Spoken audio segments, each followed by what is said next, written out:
If you say yes when you mean no, if you apologize for things that aren't your fault, if a friend seems slightly off and you spend the next hour replaying every word you said, you've probably been told this is a personality trait, that you're just a people pleaser.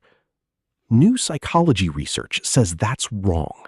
It's not who you are. It's something your nervous system was trained to do, and that means it can be untrained. A research review published in early 2026 makes a distinction that most self-help content skips entirely. People-pleasing isn't a fixed part of your personality. It's a learned reinforcement pattern, built the same way any learned behavior is built, through repetition and consequence. Here's how it works. As a child, you don't yet have the tools to evaluate whether a relationship is safe, so your brain does something simpler. It watches what gets rewarded and what gets punished. If accommodating a parent's mood earned you warmth and having your own needs earned you distance, criticism, or silence, your brain didn't need to be told the lesson twice. It just learned agreeableness equals safety, needs equal risk. That's not a flaw. That's a nervous system doing exactly what it evolved to do, keep you attached to the people you depended on to survive. So, why does this pattern often continue for decades, long after childhood ends? Research points to a specific mechanism called rejection sensitivity, a concept developed by psychologists Geraldine Downey and Scott Feldman in the mid-1990s. Rejection sensitivity means your brain isn't just reacting to actual rejection. It's scanning constantly, anxiously, for the possibility of it, in a slightly flat tone of voice, a late text reply, a friend who seems distracted. And once that alarm goes off, the old strategy kicks back in automatically. Smooth it over, agree, apologize, shrink the need. This is also why willpower alone rarely fixes people-pleasing. You're not choosing to overextend yourself in the moment. Your nervous system has already flagged a threat and started the old response before your conscious mind even catches up. A newer piece of the puzzle, from research connecting this pattern to attachment theory, adds another layer.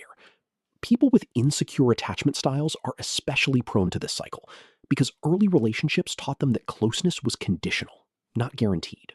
Here's the part most content gets wrong. The common advice is just set boundaries or practice saying no.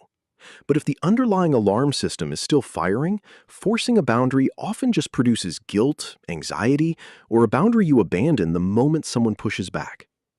The research review points to something different as the actual protective factor: self-compassion. Not self-esteem, not confidence, specifically self-compassion, a concept extensively studied by psychologist Kristin Neff. Self-compassion means responding to your own struggle with the same warmth you'd offer a friend, instead of judgment. Here's why that matters mechanically. People-pleasing is often maintained by a harsh internal voice. The fear that if you have needs, you'll be seen as difficult, selfish, or too much. Self-compassion interrupts that fear at the source. It tells your nervous system, even if this need is inconvenient for someone else, you are still safe. That's a fundamentally different signal than "I have to earn safety by disappearing." Boundaries built on top of self-compassion tend to hold. Boundaries built on top of willpower alone tend to collapse the first time someone's disappointed. So here's where to start, practically. 1. When you notice the urge to over-explain, apologize, or say yes automatically, pause and name it out loud, even just in your head. This is the old pattern, not the current threat. Naming it creates a half second of space between the trigger and the automatic response. 2. Instead of jumping straight to "I need to say no," practice the self-compassion step first. Silently acknowledge, it makes sense that this feels unsafe, given what you learned. That's not indulgence. It's the exact input the research says actually rewires the response over time. 3. Start with low-stakes moments. Untraining a nervous system pattern happens gradually, through small, repeated evidence that a need can be expressed without the relationship collapsing, not through one dramatic confrontation. You didn't choose to become a people-pleaser.